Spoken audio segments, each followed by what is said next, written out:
Hi friends, நம்ம PV அறுசுவை cooking சேனலில் இன்றைக்கி புது விதமான பாயாசம் செய்ய போகிறோம். அது எப்படி செய்யுதுன்னு பார்க்கலாம் வாங்க.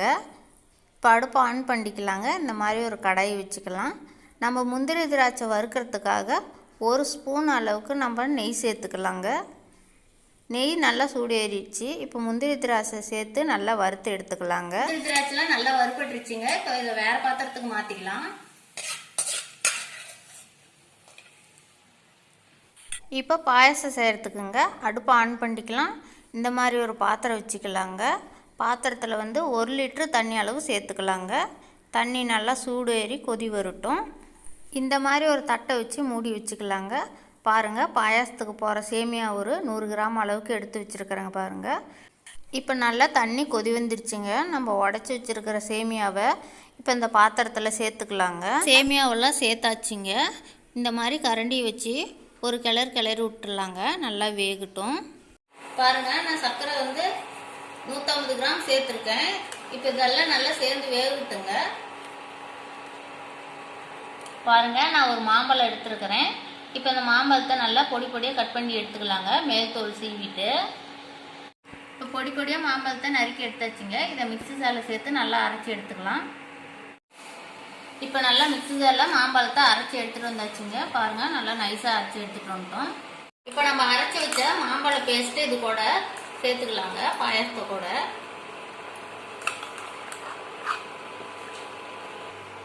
இப்போ வாசனைக்காக பாருங்கள், ஏலக்காய் ஒரு 4 எடுத்து நல்லா பொடியாக நசுக்கி வச்சுருக்கிறேன்.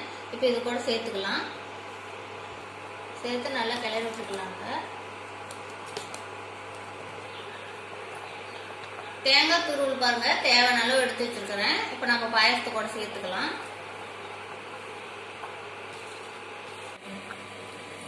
பாருங்கள், நான் ஒரு கத்தாழை எடுத்து நல்லா சுத்தமாக கழுவிட்டு நல்லா பீஸாக கட் பண்ணி வச்சுருக்கிறேன். பாருங்கள், நல்லா பார்க்கவே நொங்கு மாதிரி இருக்குது.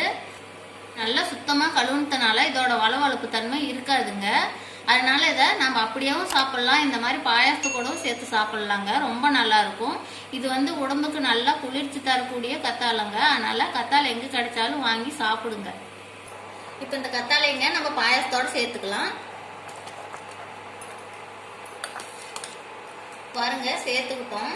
பாயாசம் நல்லா திக்கான பதத்துக்கு எப்படி சூப்பராக வந்துருக்குது பாருங்கள். மாங்காய் பாருங்கள், நான் ஒரு செங்காய் எடுத்து கொஞ்சமாக பீஸாக கட் பண்ணி வச்சுருக்கிறோம். நம்ம ஏற்கனவே மாங்காய் பழமாக அரைச்சி ஊற்றிருக்கிறோம். இந்த மாங்காயை இப்போ நம்ம பாயாசத்தை கூட சேர்த்துக்கலாங்க.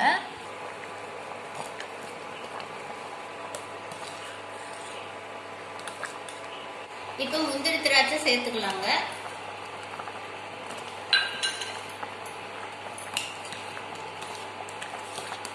பாருங்க, நம்ம பாயாசம் பார்க்கவே சூப்பரா இருக்குது. இந்த மாதிரி புதுவிதமான பாயாசம் நீங்களும் செஞ்சு பாருங்க, ரொம்ப நல்லா இருக்கும். இப்போ பாயாசம் ரெடி ஆயிடுச்சுங்க. நம்ம அடுப்பு ஆஃப் பண்ணி இறக்கலாம்.